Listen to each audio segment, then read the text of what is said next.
And for more on the race, I want to bring in Tom Steyer. He was one of the candidates seeking the Democratic nomination for president and joins us now from San Francisco. Tom, welcome. Great to see you again with us on CBSN. I am sure you've been speaking to thousands of voters as you made your way across the country. What do you believe Joe Biden understands about the American public that Donald Trump does not? Well, I think, first of all, Joe Biden has compassion for the American public. That is a stark difference from Donald Trump. I think he's someone who policy comes from his feelings about people. When he talks about economics, he's talking about jobs for working people and working families.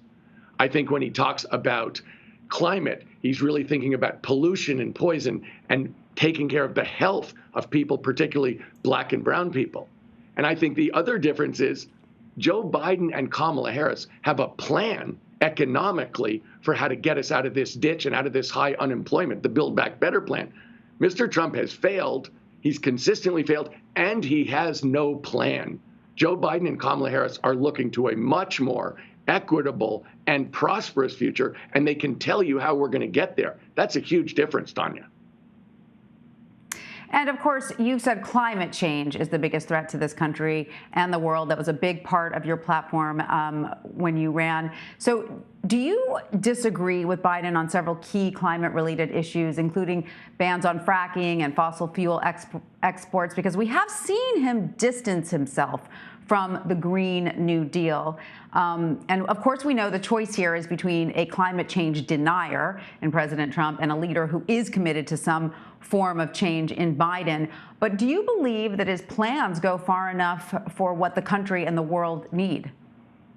Tanya, if you look at the Biden-Harris Build Back Better plan, it is very aggressive. It is very effective and appropriate. And Joe Biden, I've talked to him personally. I know it's passionate about it. I know he's knowledgeable about it. And he's talked a lot about it on the stump, including in the debates. And it has made a huge difference in terms of his relationship with young people. It's absolutely forged a close relationship that's turned around his approval rating from -22 with young people in May to +23 now. You know, look, this year, America's been living the climate crisis with the fires and the storms. But what we've seen is not only is it working politically for Joe Biden and Kamala Harris, but actually the market's moving on this, Tanya. As somebody who is an investor and built a business around looking at the future, the markets are now supporting the vision that Joe Biden and Kamala Harris for clean energy. And so we're seeing big banks like JP Morgan do a 180 and say they're going to support clean energy. We see the valuations in the markets.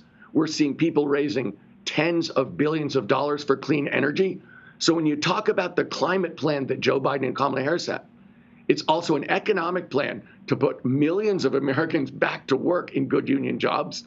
It's a plan to attack environmental injustice, the poisoning of Black and brown communities around this country. And it has absolutely let Joe Biden reach out to the 40% of American voters who are young and say, I get it, I care. It's been very effective. And it's a powerful plan, and we have the team to make it happen. All right, now, your organization, Next Gen America, has focused on empowering the youngest voters who are highly energized by the climate crisis and are coming out to vote in record numbers. I mean, really, the enthusiasm from first-time voters is pretty remarkable. But, you know, polling shows they're not necessarily doing so because they are super excited about Joe Biden, but rather because they really, really don't like President Trump. So what do you believe a potential President Biden will need to do to make sure these young people are being heard? I mean, both because he certainly needs more of them to turn out in the next 24 hours and because he will need their support over the course of his potential administration. Well, Tanya, I do think this is the generational election. I started Next Gen because I felt that young people weren't adequately represented in our democracy, and we're going to get a record turnout of young people in this election, and they're going to go 2-to-1 for Joe Biden and Kamala Harris. This is going to be the election where young people have their voice heard, and it's a decisive voice.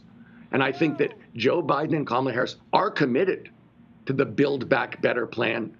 They're committed publicly. That's what they've campaigned on.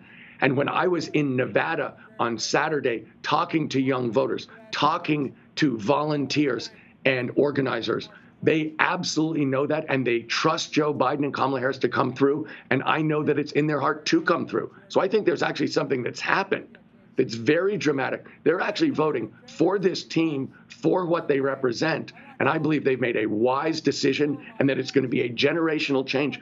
They're going to show up in 2020. They're going to show up in 2022.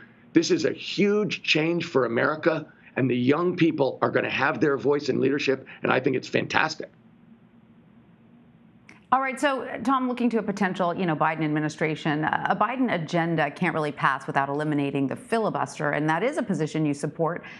Biden, though, hasn't yet committed to it. Should Biden instruct Democratic leaders to eliminate the filibuster, given that they are increasingly likely to flip the upper chamber? Tanya, answering all of those questions is going to start on November 4th. We have a day and a half to the biggest election of our lifetime, where the difference between the candidates couldn't be bigger, where it's really do or die on so many bases in terms of the crises that confront us. And so for the next day and a half, I think everybody's job is going to be to make sure that we show up, that we do everything we can to make sure that Joe Biden and Kamala Harris win, and that we go down the whole line. It's impossible to know what Joe Biden is going to be able to do until we get the results of the election. And I think right now, gosh, I can't tell you what's going to happen on Tuesday night, but I know I've seen incredible excitement from young people, incredible excitement from Democratic organizers and volunteers. NextGen had 20,000 people volunteering over the weekend. We're really going to see something. And what Joe Biden can do, look, we've put our trust. I think the moment found the right team. It is a team that represents America. It is going to pull us back together. And how they decide to do it, honestly, we're going to have to wait and see what happens on Tuesday night. 24 hours to go. All right. Well, Tom Steyer, thank you so much for joining us. We really appreciate it. Tanya, thank you for having me.